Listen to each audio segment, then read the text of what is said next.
¿no? Y tanto no hacían caso los internos en aquellas épocas, el hospital del niño ya hace 800 años, hace bastantes años, que entonces esta está caliente, no la uso, pero agarraba la pinza y se la ponía en la mano. Entonces todos tenían su marquita aquella quemada. Qué malo era malo de verdad. Ahora soy un santo, una buena persona. Que no entendía por qué seguían y seguían quemando y después tenía, el halo había crecido por acá y como por acá lo habían quemado, el halo no crecía bien. Tal vez pensaron que contaminarían. Pero, a ver, usted cuando vaya al internado, va a hacer el internado, no sé, ¿dónde quiere hacer el internado? En el hospital de Ate Vital. Para seguir, no sé si cuando usted vaya a seguir a Marco o Diana, que trabaja con él. Y le dice, vas a colorear el gram 1 minuto, 30 segundos, 1 minuto. Y usted dice, no, yo creo, pienso, he leído que se colorea 3 minutos. Al día siguiente le vuelve a repetir, no colorees así, el colorante se precipita. Una vez, 2 veces, 3 veces, ¿por qué hace? Yo le tiro colorante en la cabeza. Pero si ya le dicen 200, ¿quién sabe más? Lo que está adentro. Lo que está adentro, ¿por qué no escuchan? ¿Qué creen que ya saben las cosas? No, no, es que lo vi en un tutorial en el Tintón. El día de la mañana estaba en la clase y me dijeron, no, yo vi un tutorial en el Tintón que para tomarle la muestra al perro, estábamos hablando de estafilococo, no sé qué, había que meterle la placa en el hocico. Meter la placa al perro en el hocico. En el hocico ahora hay que meterte la placa. No, meter al pobre perro en el hocico, porque querían muestrear al perro. Porque lo vieron en un TikTok y me porfiaban que así era. En TikTok sale cualquier cosa, cualquiera sale en el TikTok, en el YouTube, como a la gente le parece gracioso, todos los días lo están mirando. Y esos muchachos que hacen eso, en su gracia, se llenan de plata porque la gente está todo el día mirando lo que hacen. Caen en el carro, todo el día mirando. Bueno, si te dicen que es así, hay que, a menos que tú encuentres una documentación científica, discúlpenme usted, licenciado, profesor, profesora, doctor, lo que sea, mira, acá dice esto, por esto, por esto, por esto. Entonces te explicará, mira, lo que pasa es que este colorante está más concentrado, tú le pones más tiempo, esto se puede precipitar, no se hace así. ¿Por qué? Yo les decía, no hagan la pinza, porque la pinza te pone... Lo mismo que les acabo de decir, les explicaba, no una, no dos, no tres, no, porque estaban ya en la última semana de su rotación de microbiología y seguían quemando la pinza. Era justo, claro, pero en el ojo. Y algunos todavía tienen su marquita por ahí. Después están estos dispensadores de discos. Los discos vienen, en algunos casos, la mayoría actualmente vienen en una especie de cartuchitos. Vienen en cada cartuchito, viene 50 discos. Entonces se colocan en estos aparatos. Este aparato se coloca sobre la placa y uno presiona acá y caen ya los discos a la distancia adecuada. Porque es importante tener en cuenta cuántos discos voy a colocar en una placa. En una placa de 10 centímetros, que es la que normalmente usamos, o 100 milímetros, se coloca máximo 6 discos. Solo le ponen 7, son menos aceptables. Y en una placa grande, la de 150 milímetros, se coloca hasta 12 discos.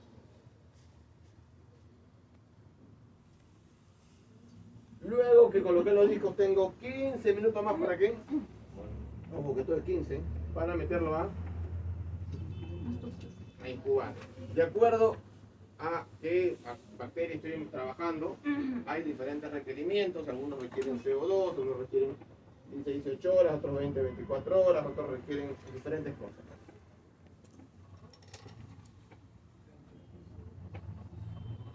Pasó el tiempo de incubación, vamos a ponerle 16, 18 horas para medir bacterias y lo tengo que medir. Mido el halo de inhibición. Lo leo por la parte de atrás, no abro la placa y lo leo, sino por la parte de atrás. Lo pueden medir con una regla. Yo recomiendo que el que mide con una regla no use esta regla de plástico ni la regla de Hello Kitty, sino use esta regla de metal, de acero que existen, han visto, porque esas rayitas nunca se borran, es mucho más exacto. Y si no, y si tienen la oportunidad, usan el vernier o pie de rey con este aparato.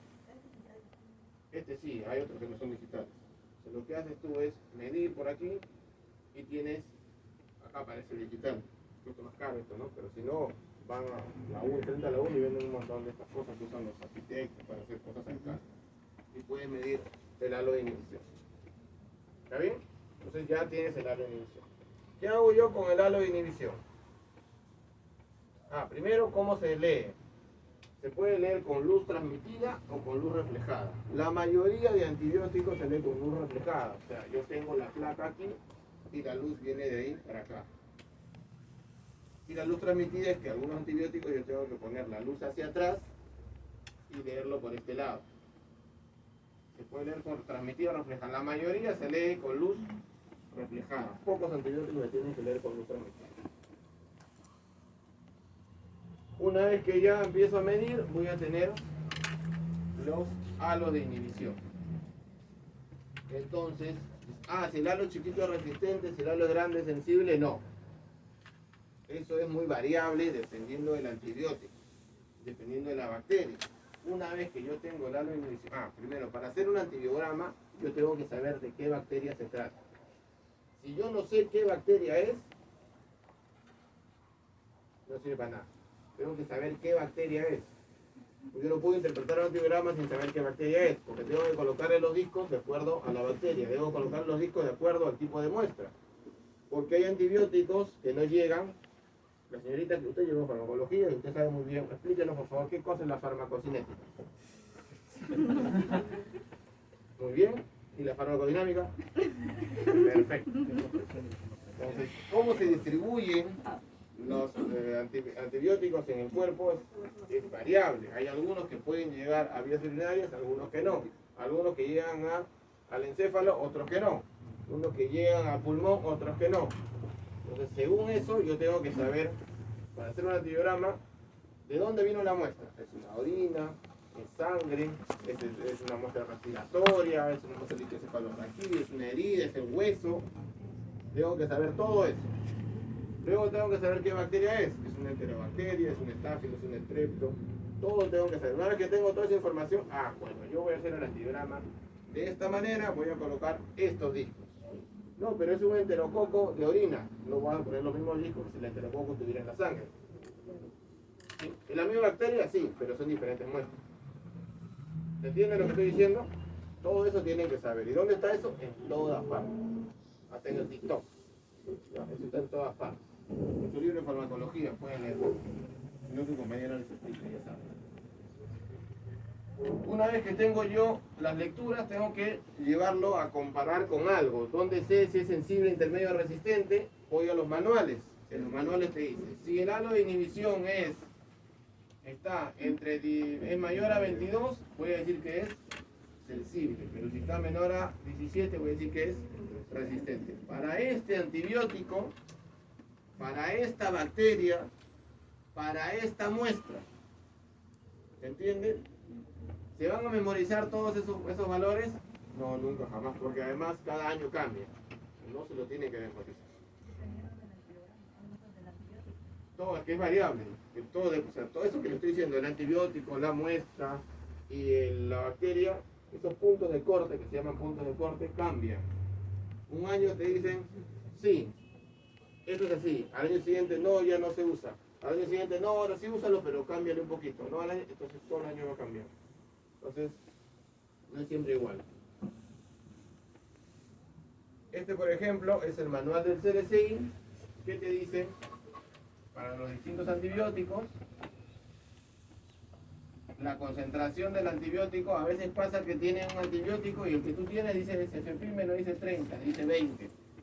No puedes usar este punto de corte porque este es para un antibiótico que tenga 30 microgramos. Si es sensible o intermedio resistente, por discodifusión, y acá está el valor si hubieras hecho la concentración inhibitoria mínima. Están los dos valores. Según eso, uno lo tiene que interpretar. Este manual está libre en internet. El manual del CLCI cada año cambia y más o menos a fines de marzo, comienzo de abril lo dejan libre. No para que lo descargues, pero sí para que lo veas. O sea, lo puedes leer, está libre para que lo veas. No lo puedes descargar, pero lo puedes leer en internet. Y hay una versión europea que se llama EUCAS, que sí es libre de todo momento. Desde el 1 de enero es libre, la nueva versión.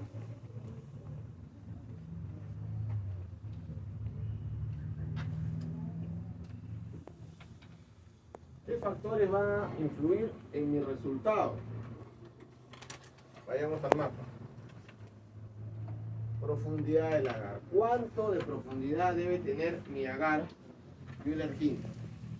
Debe tener 4 milímetros. 4 milímetros. ¿Qué pasaría si es más delgadito? Cuando coloque el antibiótico, ¿va a difundir más o menos? Más, porque es más delgadito y funde más hacia los lados. Entonces, cuando yo lo lea, ¿va a haber una falsa sensibilidad o una falsa resistencia? Falsa sensibilidad. ¿Qué pasa si yo preparo mi medio y parece un queso muy grueso? El halo se hace más pequeño y va a haber falsa. Por eso hay que saber cómo se hace. ¿Cómo determino qué volumen de agar le voy a poner a cada placa? ¿Cómo hago eso? Yo sé geometría y sé cuál es la fórmula para determinar el volumen de ¿qué figura geométrica es una placa? ¿Qué figura geométrica es esto? Tridimensional. ¿Qué cosa es esto? ¿Qué cosa es? ¿Una esfera? ¿Un cubo? ¿Una pirámide? Esfera. ¿Qué es? ¿No escuché? Es un cilindro, sino que está aplastado, pero sigue siendo un cilindro. Entonces la fórmula para determinar el volumen de un cilindro tiene que ver con la base por la altura. ¿Cómo determino la base? Sí, por al cuadrado y la altura. ¿Qué conozco de acá? Todo. Pi 314. El radio, vamos a suponer que tengo la placa es de 100 milímetros. 50. ¿Sí? ¿Sería cuánto? 50. 50. Si quieren lo ponen en centímetros, vamos a poner en centímetros, 5 al cuadrado. Y la altura que es 4 milímetros o 0,4 centímetros. Hacen esta operación, ¿cuánto le va a salir? 31,4. En una placa de 10 tienen que echarle más o menos 30 mililitros de agar para que tenga ¿qué altura? 4. Si la placa es más grande, pueden que echarle 70. Entonces, dependiendo del tamaño de la placa, es que se prepara. Cuando se prepara Müller Hinton, no se prepara como los demás medios. Pero le pone al cálculo, nada más. Aquí hay que ponerle un volumen determinado, porque aquí la altura es importante. ¿Entendió? Estoy hablando mucho, me falta bastante, me tengo que hablar más rápido. Ya, que me hagan hablar entonces. Tengo que medir el pH. El pH es importante, si el pH se modifica, los halos de inhibición también se van a modificar. Esto de acá no sirve. Hay que usar ¿qué cosa? Un potenciómetro. ¿En qué momento mido el pH? Después de esterilizar. Lo saco del autoclave y le mido el pH. ¿Sí? ¿Estás segura? Esto depende de su nota. ¿Estás segura? Sí. ¿Están todos de acuerdo con ella? ¿Todos van a tener la misma nota que ella? ¿Sí? ¿Es una persona de confianza? Nadie confía en usted. No importa. Igual está mal, pero no importa. Tiene que ser después de esterilizarlo, después de clavarlo, pero una vez que ya está frío y sólido. ¿Cómo uso el agar? ¿Sólido o líquido? Sólido. Pues tengo que medir el pH en ese momento. Y tengo que usar un potenciómetro o pHímetro que tenga el electrodo para sólidos. Porque hay electrodo para sólido y electrodo para líquido. Tengo que usar el que tiene electrodo para sólido. ¿Cuánto debe ser el pH? 7,3. Entre 7,2 y 7,4. Densidad del hidrógeno. ¿Cuánto debe ser la densidad? Le dije. 0.5. Y si es más concentrado, Hay que ¿qué pasa si es más concentrado? diluir. No, no, ¿qué pasa si ya lo hicieron o no lo diluyeron? ¿Cómo saldría el antibiograma? se observaría una falsa resistencia y una falsa sensibilidad. Falta de resistencia. Falsa resistencia porque estaría más concentrado. Y si lo hacen menos concentrado de lo esperado, tendrían una falsa Sensibilidad. Entonces, la altura, el pH y la concentración del inóculo van a afectar mi resultado. Hay que hacer por eso control de calidad. ¿Quién determina los puntos de corte? Un comité de expertos, generalmente dado por el CLCI, que lo hace con datos microbiológicos de la bacteria, datos farmacológicos de la droga y datos clínicos de la respuesta al tratamiento de los pacientes. ¿A qué se refiere el término sensible? No sé si lo he puesto acá, pero acá te lo voy diciendo. El término sensible se refiere a que va a haber un éxito terapéutico. El término resistente se refiere a que va a haber un fracaso terapéutico. Y en el intermedio va a depender del sitio de infección, de la concentración del inóculo. Está como que, mira, no sé si va a funcionar o no. De repente hay que darle más droga o de repente, por ejemplo, en vías urinarias. La mayoría de drogas se concentran mucho en vías urinarias. Puede salir el antigrama intermedio, pero tú le haces, el médico le da el tratamiento, igual se cura. Porque en la orina se concentra mucho. ¿Se entiende lo que digo?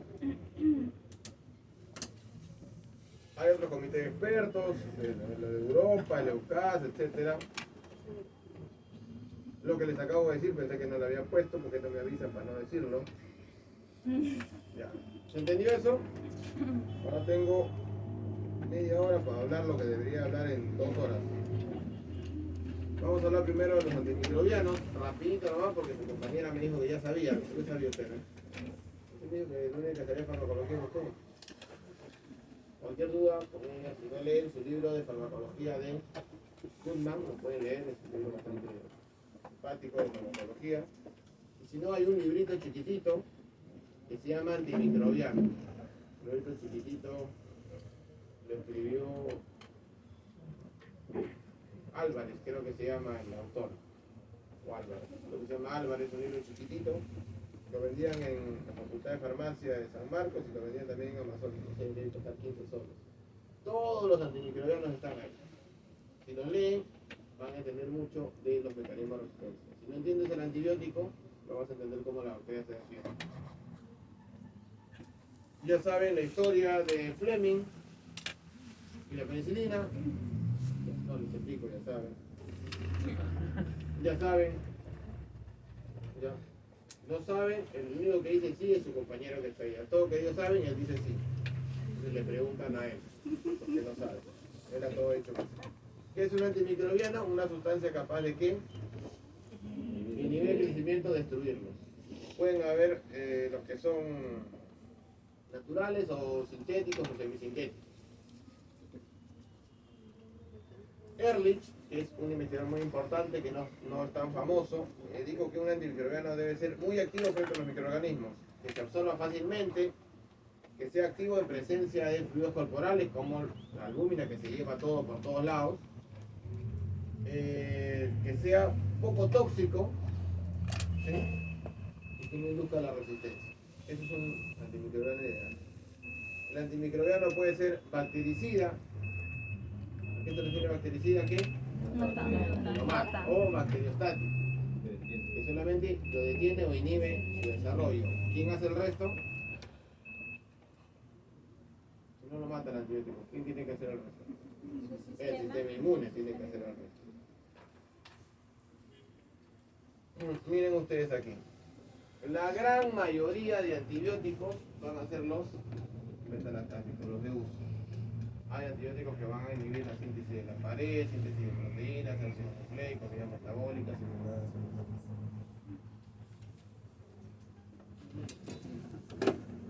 y para recordar, esto ya lo saben de bacteriología, cómo se da la síntesis de la pared. ¿Qué tengo yo? N-acetilmurámico, N-acetilglucosamida, ¿sí? Y a través de la transversidasa va a unir los péptidos y se van formando los ladrillos y la pared. Más delgado peptidoglicano en un gram negativo, más grueso en un gram positivo, y además el gram negativo tiene la membrana externa. Solo para recordarlo. ¿Quiénes son los antibióticos que inhiben la síntesis de la pared? Tenemos a los metalactámicos, tenemos a los glicopéptidos, tenemos a la fosfomicina y tenemos también a la citrosina, que van a inhibir distintas partes, distintos momentos de la formación de la pared. Beta-lactámico. Todo esto ya lo saben porque lo llevaron en farmacología. Estoy solamente haciendo un rápido, muy rápido, porque si no, no me alcanza para la parte final, que es la parte de resistencia. Todos los beta-lactámicos son bactericidas. Además, los beta-lactámicos son los más usados porque ¿a qué nivel actúan? De la pared. Van a las células humanas, tienen pared. Es muy poco tóxico para los humanos un beta-lactámico. Salvo los alérgicos, que no son muchos, funcionan muy bien. ¿Dónde se une? A la llamada PVP o proteína ligadora de penicilina. Pero realmente una PVP, ¿qué cosa es? Una enzima transpeptidasa. Entonces ahí se une. Al unirse a esa transpeptidasa, ¿va a haber transpeptidación? ¿Va a haber unión de N-acetilmurámico con N-acetilglucosamida? No. Se inhibe la síntesis de la pared. Lo que les acabo de decir. Los beta-lactámicos son una gran familia. ¿Cuál es lo que tienen en común? El anillo beta-lactámico. El anillo beta-lactámico que está unido a otros anillos, el anillo dinídico, diclorino no sé qué, fenolínico, excepto en el caso de los monobactámicos, donde anda solo, todos los demás están acompañados. Penicilinas, cefalopurinas, carbapenémicos, los inhibidores de beta-lactamasa, etc.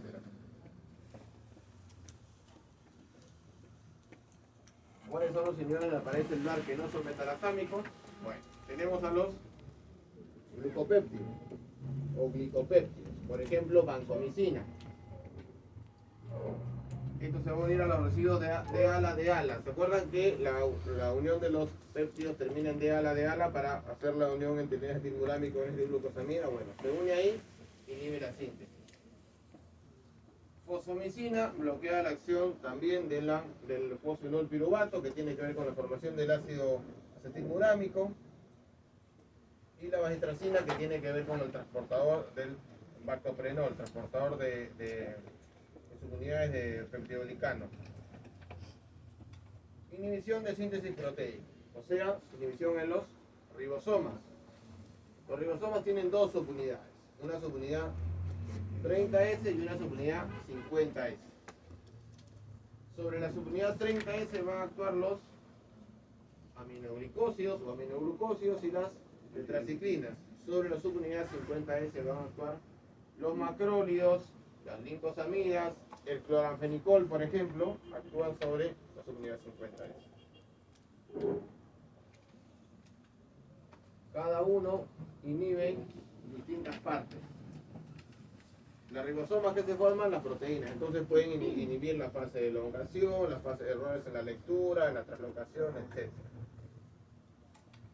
Aquí está el resumen de lo que les estoy diciendo. Esto lo tienen que volver a leer, porque me pongo a explicarles, y ya quedan media hora y me falta todavía explicarles un montón. Esto de acá, lo hicieron en farmacología, ¿verdad? ¿Usted llegó al curso y no hicieron en farmacología? Sí lo hicieron, ahora otra cosa que no se acuerdan. Pero supuestamente lo han tenido que haber hecho. Hablaron de antimicrobianos en farmacología. Entonces, lo que quieren tener claro es, por lo menos, a qué nivel actúan. Exactamente. Ya exactamente cómo funciona la unión química, bueno, que no lo recuerdan, pero por lo menos a qué nivel actúan. 50S, macrólidos, cloranfenicol, glicosamidas, 30S, tetraciclinas y aminoglucosas. Eso lo tienen que tener bastante claro.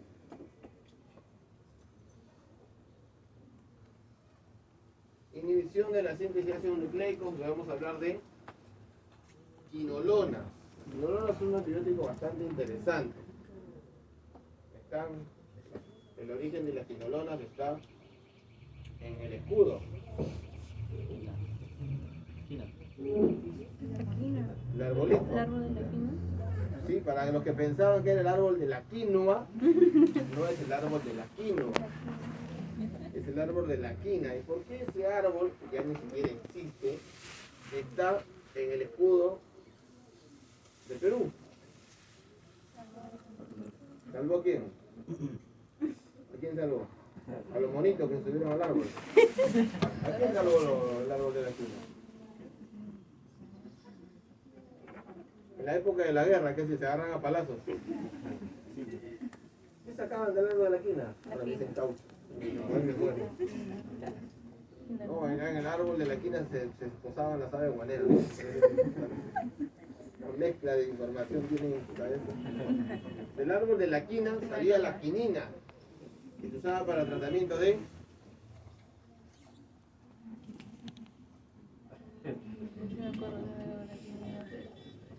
¿De la ma? ¿De la mala? ¿Malaria? La malaria. Entonces, a partir de la quinina, hicieron una modificación y aparecen las quinolonas, originalmente para tratar malaria, pero es el origen de las quinolonas. Los primeros son ácido anhídrico y ácido pipimídico, que casi ya no sirven para nada. Y luego se les introduce el flúor y aparecen las fluorquinolonas. Ahí vamos a tener, por ejemplo, a la más famosa de todas, ciprofloxacina. ¿Quién de este lugar no ha tomado ciprofloxacina? Ciprofloxacina lo tomamos, te vas a la farmacia, ¿sabes qué? Se te cae el pelo. Toma ciprofloxacina. No, ¿sabes qué? Me salió un muñero. Toma ciprofloxacina. Para todo, con razón o sin razón, la gente toma. Sirve el ciprofloxacina actualmente, hay mucha resistencia. Entonces, esto es simplemente para que tengan una idea de cómo ha ido evolucionando. ¿Qué es lo que hacen las quinolonas? Van a inhibir la síntesis de ácidos nucleicos. Exactamente ¿a dónde se meten? A las quirasas. ¿Quiénes son las quirasas? Las encargadas de el superenrollamiento del ADN. Se desenrollan para dividirse y cuando se quieren enrollar otra vez, dicen no, aquí nomás no podemos enrollar. Y se detiene la topoisomerasa y las quirasas. Entonces, como se une ahí, hay muerte celular. No continúa la síntesis de ADN. ¿Se entendió? Sí.